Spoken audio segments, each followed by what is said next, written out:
안녕하세요. 네, 오늘은 사도행전 6장 1절부터 7절까지 말씀 함께 나누도록 하겠습니다.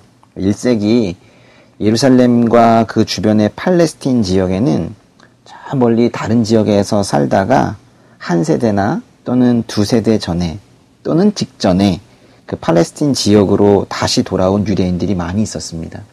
유대인들은 고향에 뼈가 묻히기를 바랬기 때문에 말년에 부부가 함께 고향으로 돌아오는 경우들도 있었어요. 그런데 돌아와서는 남편이 먼저 죽는 경우들이 또 많이 있었습니다. 그러다 보니까 혼자 된 과부들이 예루살렘과 그 주변 지역에 많이 있었죠.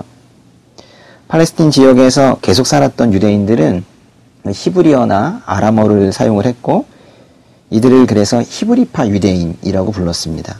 반면에 먼 곳에 살다가 외부 지역에서 살다가 이 예루살렘 근처로 다시 돌아온 이 사람들은 헬라어를 쓰는 경우가 많았습니다. 그래서 이 사람들을 헬라파 유대인 또는 그리스파 유대인이라고 불렀는데요. 우리말 성경에서는 그리스파 유대 사람이라고 했고 우리 개역개정 버전에서는 헬라파 유대인이라고 표현을 했는데요. 그들 중에 과부가 많이 있었다는 겁니다. 히브리파 유대인과 그리스파 유대인들은 모두 오순절 성령 강림을 경험을 했습니다. 또 초대교회의 우리 계속 보아왔던 그 풍성한 그 성령의 임재 속에서 생활을 하고 있었어요. 그럼에도 불구하고 소수였고 또는 약자였던 그 그리스파 유대인 과부들은 교회에서 소외되는 경우가 있었습니다. 가난한 이들에게 음식을 분배할 때 이 그리스파 유대인 과부들이 빠지는 경우가 생겼던 거예요. 그럴 수 있잖아요. 우리 교회에서 잘 챙기느냐고 챙기는데 그러다 그런 경우에도 누군가 소외되는 경우가 생길 수도 있는 거죠. 아마도 이 그리스파 유대인 과부들은 쓰는 말도 다르고 또 남편도 없고 하다 보니까 그런 불편함이 있고 구제에서 소외가 되어도 교회의 직분자들에게 어려움을 호소하기도 어려웠을 것이고 그렇습니다. 그래서 그것을 보던 그리스파 유대인들 중에서 불평과 원망을 가진 이들이 생겼다는 거예요. 제가 지금 쭉 설명드린 이 모든 게 6장 1절의 말씀입니다. 읽어보겠습니다. 이 무렵 제자들의 수는 점점 늘어났습니다. 그때 그들 가운데 그리스파 유대 사람들이 히브리파 유대 사람들에 대해 불평이 생겼습니다. 매일 음식을 분배받는 일에서 그리스파 유대 사람 과부들이 빠졌기 때문입니다. 이때 생긴 불평을 나쁘게도 볼 수 있겠지만 제가 묵상할 때는 그렇게 아주 나쁘게만 보이지는 않아요.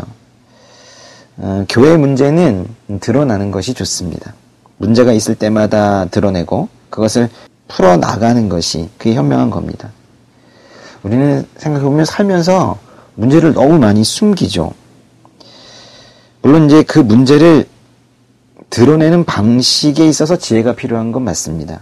그 문제를 아직까지 해결하지 못한 공동체를 비난하면서 문제를 드러낸다거나 또는 교회 내의 다른 그룹을 폄하하면서 문제를 드러내는 것은 옳지 않겠지만요. 그 문제 자체를 드러내는 것은 정중하게 드러내는 것은 그것은 옳은 일이라고 봅니다. 우리는 오늘 말씀에서 이 교회의 문제를 해결하는 아주 좋은 본보기를 배우고 있는 거예요. 오늘 또 말씀을 통해서 배웁니다. 예. 교회의 리더 역할을 하고 있던 12사도들이 그 문제를 인식을 한 거예요. 리더들이 문제를 인식하는 것이 매우 중요합니다. 리더들은 잘 관찰해야 되겠고 또 이런 문제들이 있을 때 그 교회의 리더들에게 그 문제가 전달이 되는 것도 그것도 매우 중요합니다. 근데 이 12사도들이 그 문제를 인식하고 문제를 해결하기 위해서 사람을 세우는 모습을 오늘 보여줍니다. 6장 2절에요. 그리하여 12사도들은 제자들을 모두 불러놓고 말했습니다. 우리가 음식을 분배하는 일로 인해 하나님의 말씀 가르치는 사역을 소홀히 여기는 것은 옳지 않습니다. 그리고는 그 음식을 분배하는 일, 그 접대를 일삼는 것이라고도 표현을 했는데요. 그 음식을 분배하는 일을 맡기기 위해서 그 은사에 맞는 사람들을 뽑으라고 지금 지시합니다. 3절, 4절 읽어보시면요.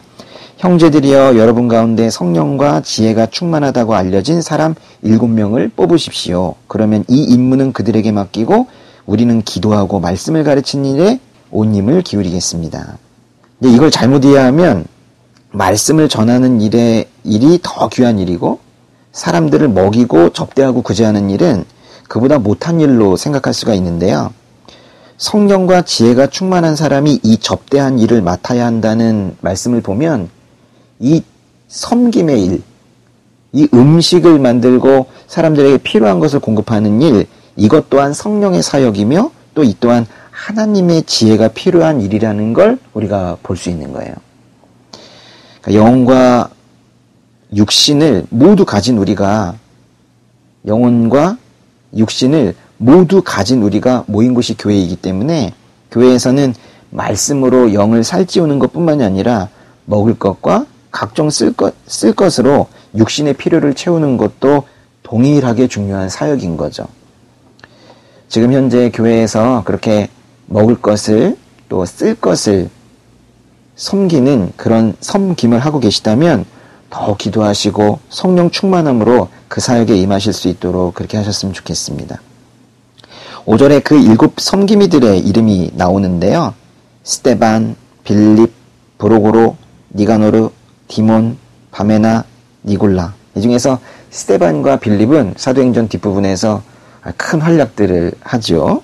예, 아마도 내일 그 다음 말씀에 스데반의 아주 긴 설교를 들을 수 있을 겁니다. 그래서 이들이 지금 섬김이 나중에 또 집사라고 사람들이 또 부르기도 하지만요. 이들이 꼭 음식을 제공하는 일만 했던 건 아닌 것 같아요. 근데 이 이름들이요, 모두 그리스식 이름입니다. 헬라 이름이에요. 이런 걸 보면 지금 그리스파 유대 과부들이 어려움을 겪고 있을 때 이 그리스파 유대인들을 섬기미로 세웠다는 것은 그들과 의사소통이 잘 되게끔 세워놓은 거죠. 참 세밀한 지금 배려를 하고 있는 것 같아요. 그러나 이들을 세우는 분은 사람이 아니라 역시 하나님이시라는 것을 6절에서 확인할 수 있습니다. 6장 6절 보시면요. 그들은 이 사람들을 사도들 앞에 세웠고 사도들은 그 사람들 머리 위에 손을 얹고 기도했습니다. 이 사도들이 섬김이들의 머리 위에 손을 얹고 안수하는 것은 회중에 의한 선택이 하나님에 의해서 승인이 되는 그런 과정을 보여주고 있는 건데요. 이렇게 교회에서 약자와 소외된 자들을 보살피고 그 가운데 말씀이 선포되고 있을 때 이때 진정으로 교회가 바로 서는 거예요. 7절 보세요. 이렇게 해서 하나님의 말씀은 계속 널리 퍼져나갔으며 이로써 예루살렘에 있는 제자들의 수도 많이 늘었고 더욱이 수많은 제사장들도 이 믿음에 순종하게 됐습니다. 하나님의 말씀이 계속 널리 퍼져나가는 것은 말씀이 점점 왕성해진다고도 표현을 했죠. 근데 이 널리 퍼져나가는 것은 이제 사도행전의 12장에서 13장에서 19장을 거쳐가면서 점점 그 말씀이 흥황해가는 모습을 보게 될 거예요. 그래서 사도행전 읽다 보면 신이 나는 겁니다. 그런데 7절에 정말 놀라운 일이 있어요. 수많은 제사장들도, 유대교 제사장들이거든요. 그 제사장들도 믿음에 순종하게 되었답니다. 예수님 믿게 됐다는 거예요. 아마도 이 예루살렘의 교회가 가난한 사람들을 돕고 소외된 자들까지 챙기고 있을 때 그것에 감동을 얻은 제사장들 또는 실제로 가난한 제사장들은 실제로 도움을 받기도 했을 텐데요. 그들이 지금 예수님께로 돌아와 믿음에 순종하게 된 겁니다. 오늘은 참 말씀을 읽기만 해도 신이 나네요. 그렇죠? 예. 오늘도 여러분들이 말씀 묵상한 것들 나눠주셨는데요. 한 형제님께서요. 오늘 말씀에서 음식을 나누는 일과 기도와 말씀에 힘쓰는 일 모두 우리의 육과 영의 필수적인 것들이며 이것이 우리에게서가 아닌 하나님께로부터 나온 것임을 봅니다. 이렇게 올려주셨는데요. 맞습니다. 우리가 음식을 나누고 말씀을 나눌 수 있는 것은 그 모든 것이 하나님께로부터 온 것이기 때문이죠. 정말 귀한 것을 발견했습니다. 감사합니다. 또 한 자매님은요.